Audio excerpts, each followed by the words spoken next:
BRS MLC Kalvakuntla Kavitha చేసిన వ్యాఖ్యలు తెలంగాణ రాజకీయాల్లో మరోసారి తీవ్ర దుమారం రేపుతున్నాయి.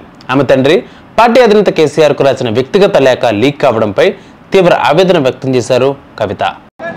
జై తెలంగాణ. నేను నా కొడుకు ఆదిత్య గ్రాడ్యుయేషన్ సెరమనీ పూర్తి చేసుకొని అమెరికా నుండి వచ్చే లోపల మరి ఏదో లేఖ లీక్ అయిందని చెప్పి గత 2-3 రోజులుగా చాలా హంగామా నడుస్తున్నట్టుగా తెలుస్తూ ఉన్నది. మరి ఈ సందర్భంగా నేను చెప్పదలుచుకున్నది ఒకటే, 2 వారాల క్రితం నేను గౌరవనీయులు పెద్దలు కేసీఆర్ గారికి ఒక లేఖ రాయడం జరిగింది.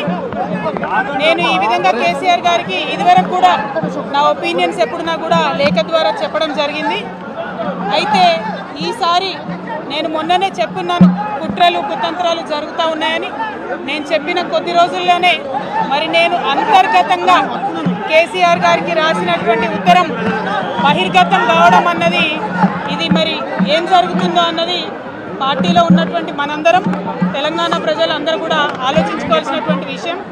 నేను అమెరికా పర్యటన ముగించుకుని హైదరాబాద్కు వచ్చిన కవితకు శంషాబాద్ ఎయిర్పోర్టులో జాగృతి కార్యకర్తలు, అభిమానులు ఘనంగా స్వాగతం పలికారు. ఈ సందర్భంగా మీడియాతో మాట్లాడుతూ, వరంగల్ సభ అనంతరం 2 వారాల క్రితమే నా అభిప్రాయాలతో ఒక లేఖను కేసీఆర్కు పంపాను.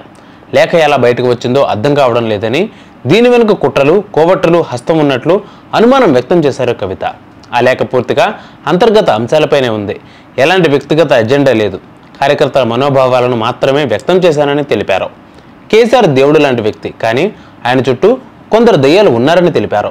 ఇవే పార్టీకి హానికరమని, నా లేఖ లీక్ అయిందంటే పార్టీకి సంబంధించిన సాధారణ కార్యకర్తల పరిస్థితి ఏమిటో ఆలోచించాల్సిందేనని పేర్కొన్నారు కవిత. పార్టీలో లోపాలు ఉంటే వాటిని చర్చించుకోవాలి, కానీ అంతర్గత విషయాలను లీక్ చేయడం సరైన పద్ధతి కాదన్నారు. కేసీఆరే తమ నాయకుడని, ఆయన నాయకత్వంలోనే తామంతా పనిచేస్తామని కవిత పునరుద్ఘాటించారు.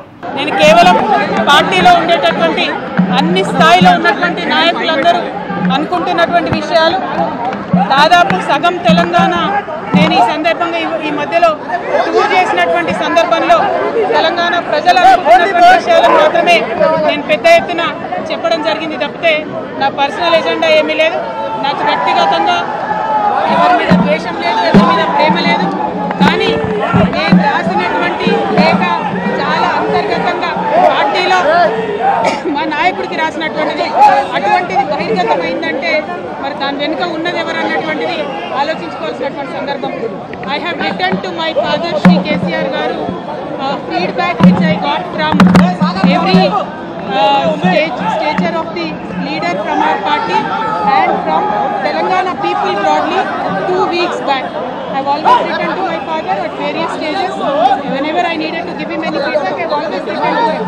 But this time it got out. I believe it is the handiwork of some of the cowards in the party, and the party should decide how to deal with them. I have not written anything negative against KCR garu or the party. To strengthen the party and to work for the people of Telangana. Feedback mechanism is necessary, and that is what I have done. Thank you. అయితే పార్టీలోని లోపాలను సవరించుకుంటేనే భవిష్యత్తు ఉంటుందని తాను అభిప్రాయపడుతున్నట్లు తెలిపారు. పార్టీని ముందుకు తీసుకెళ్లే శక్తి ఆయనకే ఉంది అని కవిత మద్దతు తెలిపారు. చివరిగా కాంగ్రెస్, బీజేపీలు ఈ లేఖపై రాజకీయ లబ్ధి పొందే ప్రయత్నాలు చేయవద్దని హెచ్చరించారు కవిత. అయితే కవిత రాసిన ఈ లేఖ సంచలనంగా మారిన వేళ మంత్రి కోమటిరెడ్డి వెంకటరెడ్డి స్పందించారు. కవిత పేరుతో కేటీఆర్, హరీష్ కలిసి ఈ లేఖ రాశారని ఆరోపించారు. ఈ లేఖకు కవితకు సంబంధం లేదని అన్నారు. లెటర్ ఆలోచన ఎలా వచ్చిందో, ఎక్కడ ప్లాన్ వేశారో తనకంతా తెలుసునని, ఆర్టిఫిషియల్ లేఖను కూడా సరిగ్గా రాయలేకపోయారని ఆయన విమర్శించారు. బీఆర్ఎస్ వచ్చే ఎన్నికల్లో బీజేపీతో కలుస్తుందని, 20 లేదా 30 సీట్లలోనే బీఆర్ఎస్ పోటీ చేస్తుందని మంత్రి కోమటిరెడ్డి చెప్పుకొచ్చారు.